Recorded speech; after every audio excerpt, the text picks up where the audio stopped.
Kembali lagi belajar IPA bersama Ibu Yarni. IPA itu mengasihkan. Sekarang kita sudah masuk di semester 2, kita akan belajar materi sistem organisasi kehidupan. Sistem organisasi kehidupan terdiri dari atom, molekul, sel, jaringan, organ, sistem organ, dan organisme. Atom merupakan partikel terkecil penyusun materi. Atom-atom ini berikatan membentuk molekul. Molekul bukanlah struktur penyusun kehidupan yang paling sederhana, melainkan hanya penyusun materi kehidupan. Pada tingkatan selanjutnya ada sel. Sel merupakan unit terkecil penyusun kehidupan, namun dapat menjalankan semua fungsi kehidupan. Ada dua jenis sel, yaitu sel prokariotik dan sel eukariotik.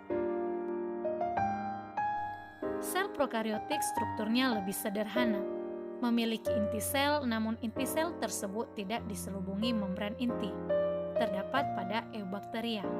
Sedangkan sel eukariotik, strukturnya lebih kompleks dibandingkan dengan sel prokariotik. Sel eukariotik memiliki inti sel yang diselubungi oleh membran inti dan terdapat pada sel tumbuhan dan sel hewan. Berikut perbedaan sel prokariotik dan sel eukariotik.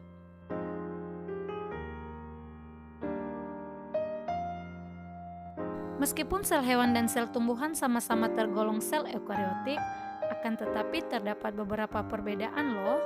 Perhatikan tabel berikut. Beberapa sel yang memiliki fungsi sama dan bentuk yang sama bergabung membentuk jaringan.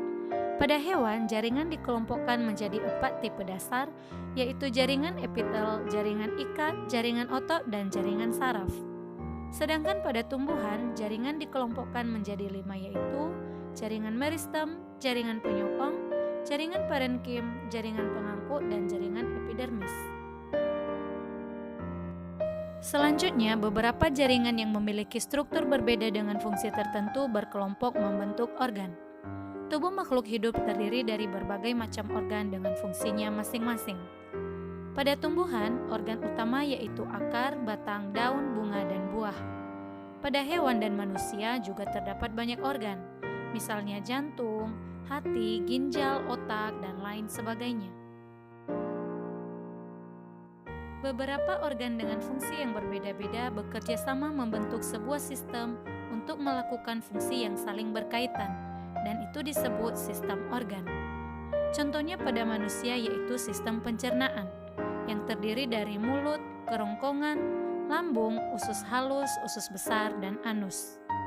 Selain itu, ada sistem pernapasan, sistem gerak, sistem transportasi atau peredaran darah, sistem ekskresi, dan sistem reproduksi. Berbagai sistem organ ini menyusun tubuh organisme atau satu individu. Organisme atau individu merupakan makhluk hidup tunggal, misalnya seorang anak, seekor semut, seekor gajah, sebatang pohon kelapa, dan lain sebagainya. Demikian materi tentang sistem organisasi kehidupan, semoga bermanfaat.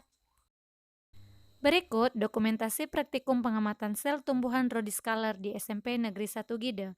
Check it out!